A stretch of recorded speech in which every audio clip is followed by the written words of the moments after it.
you're live. Okay. Welcome everyone to the May 24th meeting of the Albany County Legislature Public Works Committee. My name is Nathan Bruce, and I serve as chair. Would majority council please call the roll? Mr. Chairman, Mr. Brusky, Here. O'Brien, Here. Bergdorf, Here. Cleary, Here.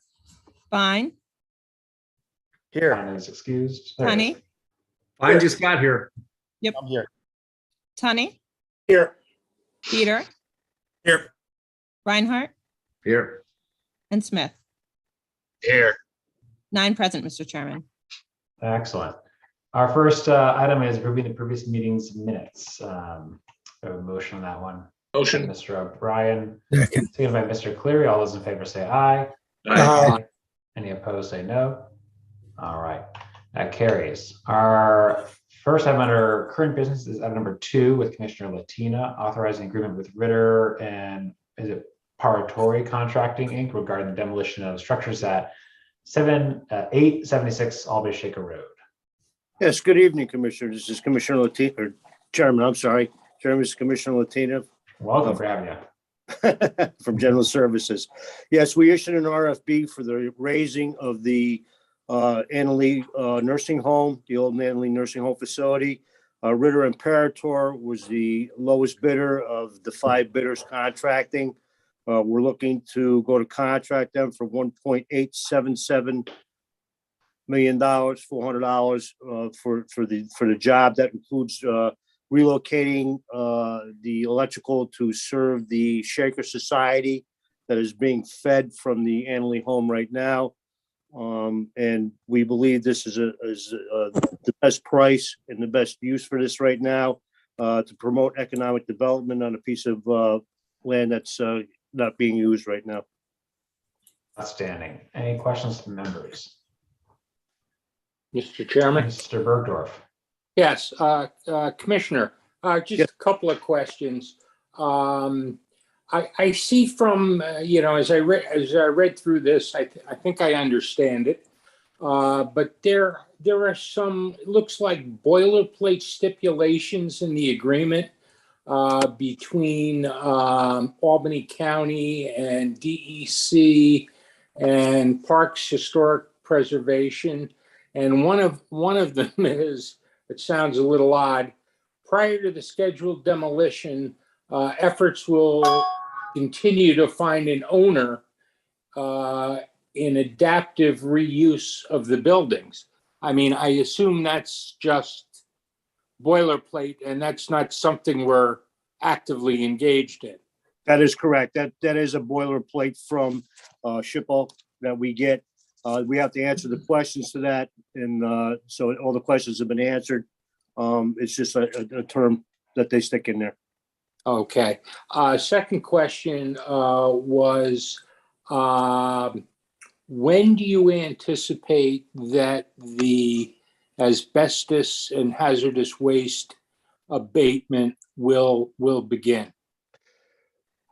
We probably is the abatement and the asbestos will probably begin right away. The demolition portion of it will probably take 12 to 14 weeks to complete because we have to move the electrical service that is actually being fed from there. Now we already have the pricing on that. That's why we included it in the bid price for them to deal with it. And that way, and I see the breakers and that we were getting from the manufacturer 12 weeks out. So that's why we're figuring they could start their abatement in that time period, go to contract. We'll get everything dug up with the electrical contractor and get everything set to make that swap over before the initial demolition. Okay, and my last question is, I saw the seeker that went with this, and it's, I guess it's been determined that it's a type 1 seeker, which is low potential environmental impact. So I'm not sure under those circumstances, you have involved agencies. Have people been working with or kept the town of Colony informed about the potential schedule for asbestos and hazardous waste abatement and what's going to go on in the property? I have not been, I am not sure whether the county executive staff has or not. But I don't, I can't answer that question for you, Mr. Woodruff. Is there anybody on the call from the county executive staff? I'm on the call. I can't answer that question though. I'm sorry. Okay, well, may I make a request that the county affirmatively reach out to the town and give them a sense as to what will be going on in the site, at the site? Because obviously there will be residents who will want to know what's going on, and they'll be concerned about things such as asbestos abatement and environmental safety, et cetera. And Well, Mr. Berger, there'll be air monitoring, they'll just, everything will be right down the line. which is right. I'm sure it will be done according, I went through and it's all going to be done according to federal and state regulations. I would just like the political subdivision to understand the nuances of what your game plan is out there, so they can be in a position to answer questions as well.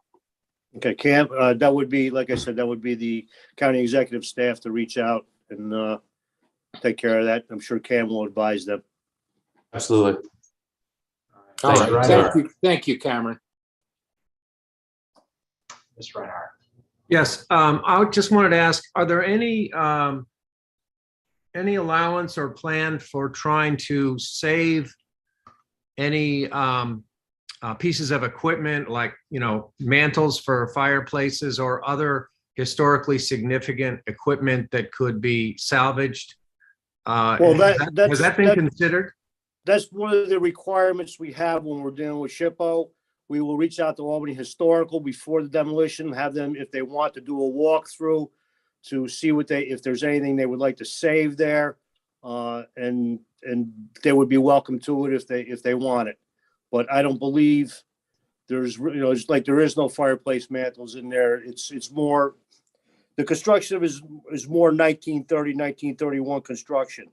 So it's historical. It's only being historical because it's on a historical site. Oh, okay. All right. So, yeah, if it's, what is it called? Mid-century classic or whatever. Yeah, something along those lines. It may not have a lot of significance. Correct. Right. Okay. Thank you. Mr. O'Brien. Make a motion to move this, please. I have a question. Motion by Mr. Bryan, as well, let Mr. Graham in here. Yeah, I have a couple of questions. Hey, Dave, Yes, sir. wasn't this the building that they couldn't turn the heat off because they couldn't find where the shut-off valve was or the water or something like that? Was this? That the was- same- Yes, that's correct. We finally got somebody to come in. We brought somebody in with a ground penetrating radar.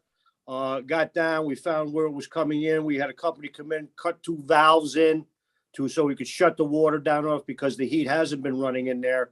And, it's still, so that's where it was. Yes. All right, so that's fixed because there was some talk about the soldier on in there, but that didn't work out. Yeah. What prompted the decision to level it now? Do we have something specific in terms of investors wanting for that property?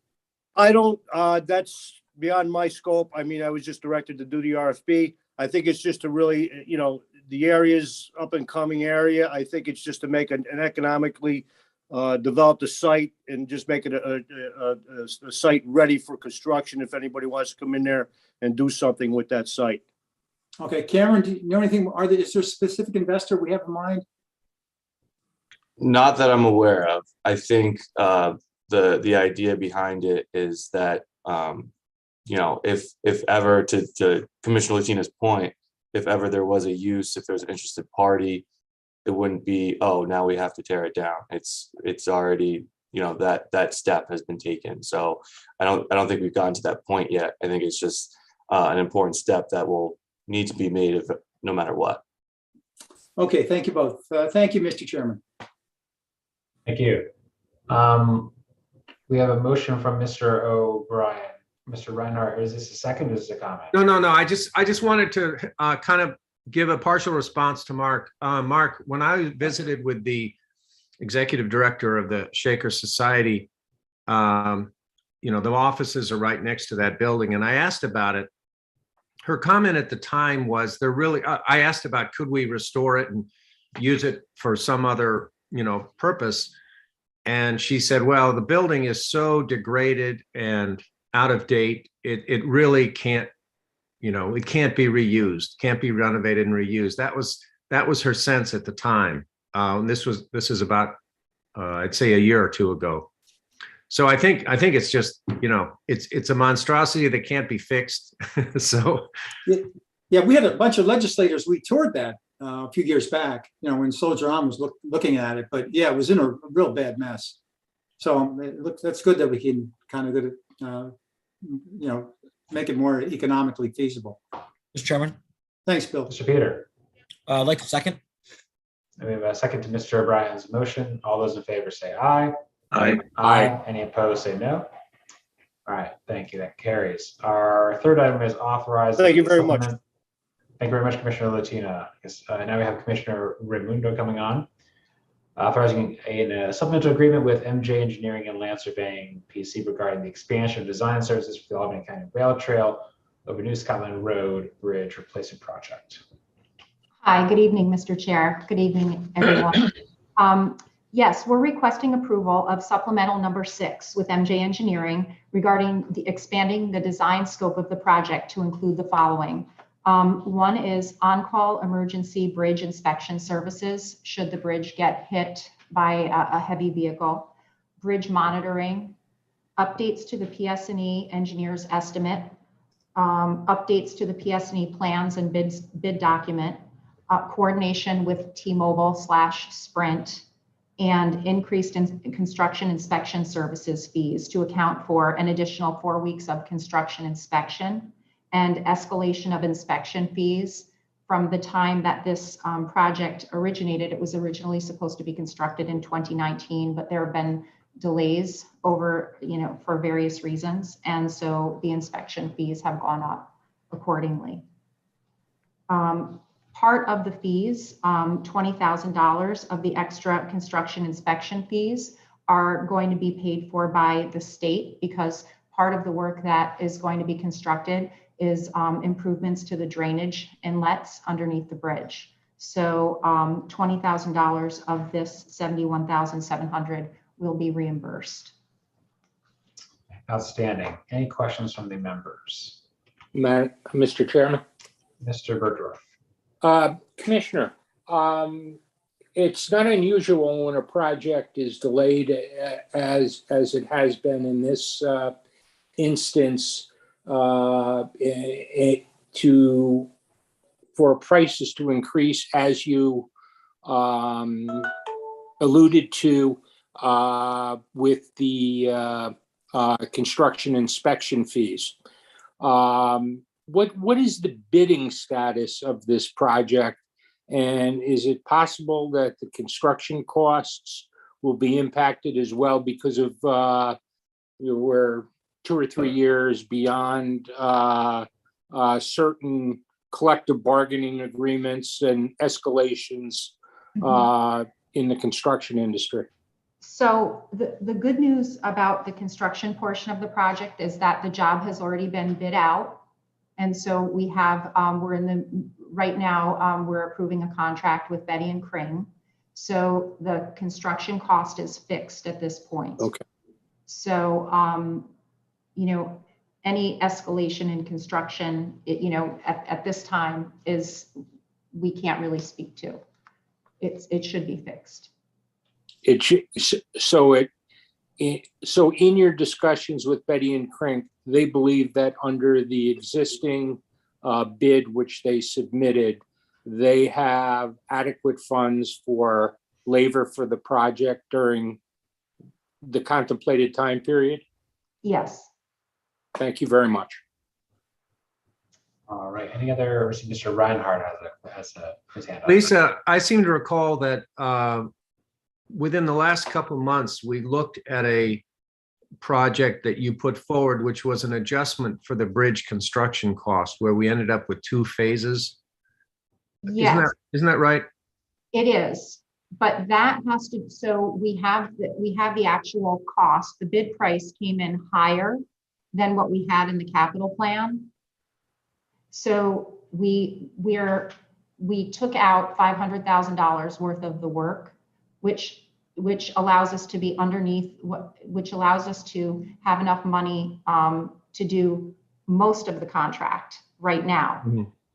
The capital plan is being amended to add the extra amount of money that we need in order to do the entire project. So the entire project is going to be constructed next spring. We should have the capital plan amended. And the reason why it was critical that we go ahead and move forward with Betty and Crane's bid is because we need to order the steel. It takes so long to get the steel fabricated that if we had to wait to amend the capital plan, we would be pushing the project out a whole nother year. So right now, the steel is currently being fabricated and we have enough money to have that happen. And it will be delivered next spring in time for construction. So the long and the short of it is, we have a fixed construction cost at this time. And we're going to amend the capital plan to adjust for the full contract amount with Betty and Crane. We'll have to do a supplemental with them to add on the additional 500,000 that we removed. Does that All right, make so sense? to Paul's question, those earlier actions, that's when we would have seen if there was any cost increase for construction. Well, yes. Well, we put forth the full contract amount that Betty and Crane proposed, Mhm. minus about $500,000 of it. Right, Just- all I'm saying though is that if there were reasons that the costs were going to go up, we probably would have seen them during those Oh, previous I steps. understand what you're saying. Right. That would have probably been brought up then. Right, okay. Thank you. Anything else? No, See, Mr. Peter has a motion Yes, Mr. Chairman. I'll second. and Mr. O'Brien has a second, or Mr. Reinhardt has a second. All those in favor say aye. Aye. Any opposed can say no. All right, that also is unanimous. We're moving on. So we now have item number 4, is authorizing an agreement with the town of Guilderland regarding the use of space and fiber connectivity at 112 State Street. Yes, good evening. It's Perry from Albany County IT. So the Town of Guilderland Technology Department has requested using the county data center as its offsite backup location. Their only request is some space, some power, and for their equipment, and the use of fiber already in place for other services.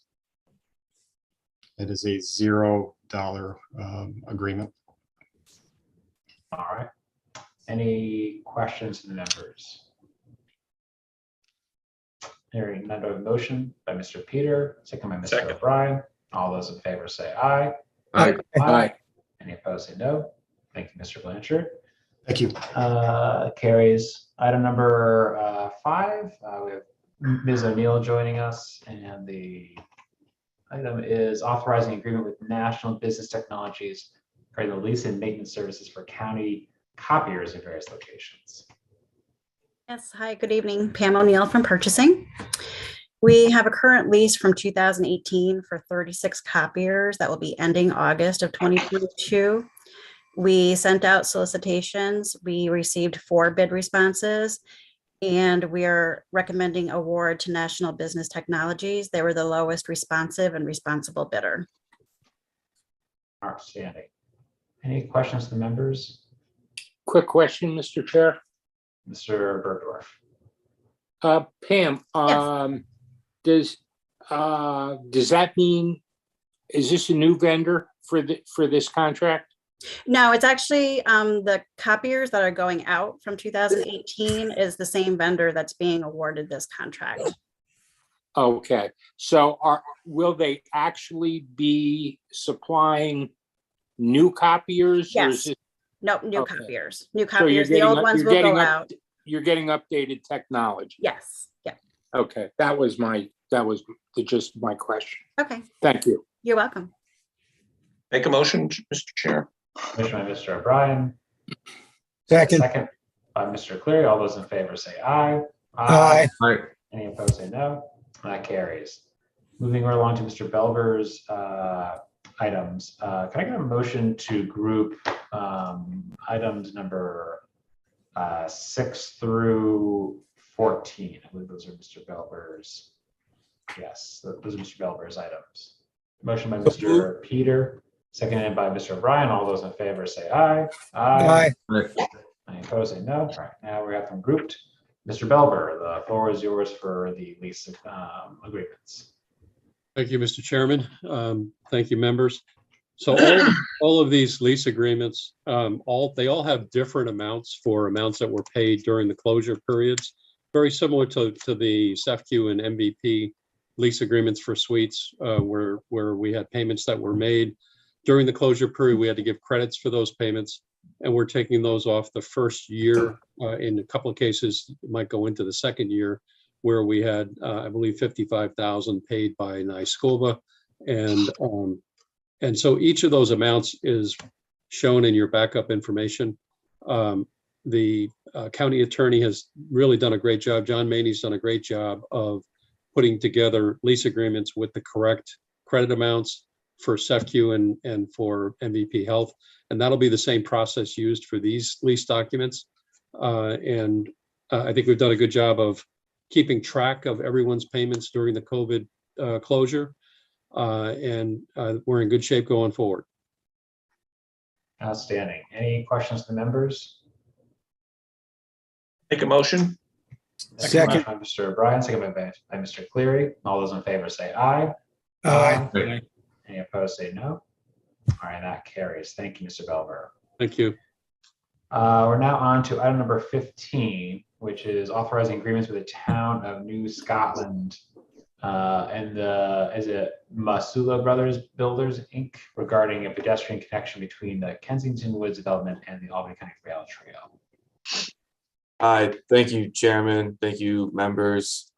This is a request coming from New Scotland, the town of New Scotland, that is, connecting the development that is right adjacent to the rail trail, connecting it directly. As it stands, the residents of Kensington Woods development have to walk down Hilton Road to access the rail trail, which, as local legislators know, it's not the busiest road, but it is a busy road. It'd be safer, and I think in terms of quality of life, be better for them to be able to connect directly to the rail trail via Fairfax Boulevard. I'll say Mr. Reinhardt. Yes, I just want to reinforce what Cameron just said, that the safety issue on Hilton is notable. And I would also like to be added as a sponsor, a co-sponsor of this legislation. All right, so moved. Mr. Peter. I think this is great. I think the more communities we can have directly connected to the interconnect, especially, bike lanes, walking trails, etc., the better. I would like to also be added as a sponsor. And if there are no other questions, I'd like to make a motion to move this. Mr. Chair, one quick question. All right, Mr. Bergdorf first. Just since this may be not the last one we see of these, is there something in the agreement as to who has to maintain the walking path? Yes, as far as I'm concerned and what our discussions have been is that the county would not be responsible for maintaining it. It would be left to the town to maintain the trail once it's installed. And obviously construction of the trail would be left to the town as well. We would just be overseeing it to make sure it meets our required parameters on that safe and it's ADA compliant. Well, I think that's a great precedent to set. And I would hope that council might be able to somehow not stipulate that, but mention that in the resolution that comes forward and goes to the legislature. All right. You may have 10 or 15 of these as time goes on. Sure. Thank you. I had Mr. O'Brien, I think Mr. Peter had the motion, Mr. Cleary had the second. All those in favor say aye. Aye. Aye. Any opposed, say no. That carries. Thank you, Ms. legislator. Reinhardt, is that a motion or is that a question? Well, actually, I was going to respond to Paul's comment. Bethlehem has already done something like this near the, not far from the Slingerlands trailhead, where we adjoined, we connected to the trail. And my recollection was that what you raised is typically the case, that the county does not maintain that connector link, however long it is. That in the case of Bethlehem, DPW, or I'm sorry, our Public Works Department in Bethlehem made the connection just like New Scotland is proposing, and then they are responsible for maintaining it, not the county. I think partly what's at issue here legally is these New Scotland, in the case here, New Scotland constructions, but also in Bethlehem, that activity is occurring and connecting to county property, so that there has to be that kind of an arrangement as part of what's going on. But the liability, I think, stays with the municipality. And to clarify, this is on New Scotland's property. It's the right of way is just being encroached upon. That's what we're allowing for. But the rest of that property is New Scotland's. And the last thing I'll say is add me as a sponsor to the next item. Outstanding. Thank you, legislator. So our last item of the evening, also for Mr. Sagan, is authorizing agreements with the town of New Scotland and the Mohawk Hudson Land Conservancy regarding pedestrian connection to the Joseph Hill Park trails and the Albany County Rail Trail. Thank you again, Mr. Chairman. Thank you, legislators. Again, this is a request coming from the town of New Scotland. This is a connection to the already existing Joseph Hilton Park trail system that is right there adjacent to the rail trail, also adjacent to the Hilton Barn. As you all may know, I mean, they're redeveloping that whole area, including the Hilton Barn. So this will be an added amenity, ensuring that people can smoothly transition from the rail trail to the Hilton Park Trail to the Hilton Barn, and so on and so forth. Mr. Chairman, Mr. Peter. I'd like to follow my colleague, Mr. Reinhardt's lead. I'd like to be added to this and make a motion to move this. Motion to move. Second. Mr. Bryan seconds. All those in favor say aye. Aye. Any opposed say no. All right, that's the end of our agenda, right on time, actually. Can I get a motion to adjourn the meeting by Mr. O'Brien, second by Mr. Peter? All those in favor say aye. Aye. Aye.